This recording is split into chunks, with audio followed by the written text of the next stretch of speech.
Écoutez, dites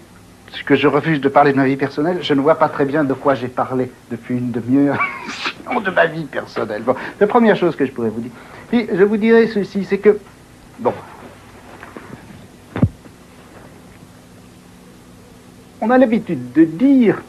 que l'expression de l'individualité, par exemple, ou l'exaltation de l'individualité est une des formes de la libération de l'homme. Moi, je me demande si ce n'est pas le contraire. J'ai essayé de montrer comment l'humanisme était une espèce de forme, était cette espèce de fabrication de l'être humain selon un certain modèle, et que l'humanisme ne fonctionne absolument pas comme libération de l'homme, mais au contraire, comme enfermement de l'homme à l'intérieur d'un certain type de formes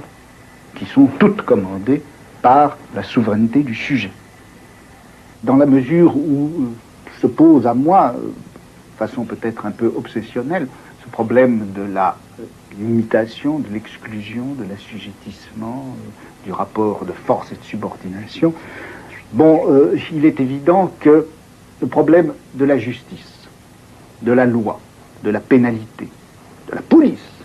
de la prison, etc., sont pour moi des problèmes très très importants.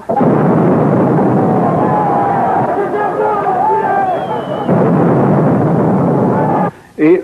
avec un groupe de personnes tout à fait différentes, d'ailleurs, les unes des autres, nous avons formé un groupe qui s'appelle Groupe d'information sur les prisons, et qui est au fond une sorte de groupe, non pas d'analyse théorique, mais un groupe d'attaque contre le système répressif tel qu'il fonctionne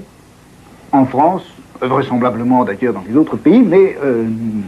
notre attaque, nous la faisons porter évidemment sur ce qui nous entoure et nous entoure immédiatement, c'est-à-dire le système, si vous voulez, justice-police, tel qu'il maintient, reconduit, prolonge l'ensemble des impératifs et l'ensemble des limitations morales, sociales et juridiques de notre société.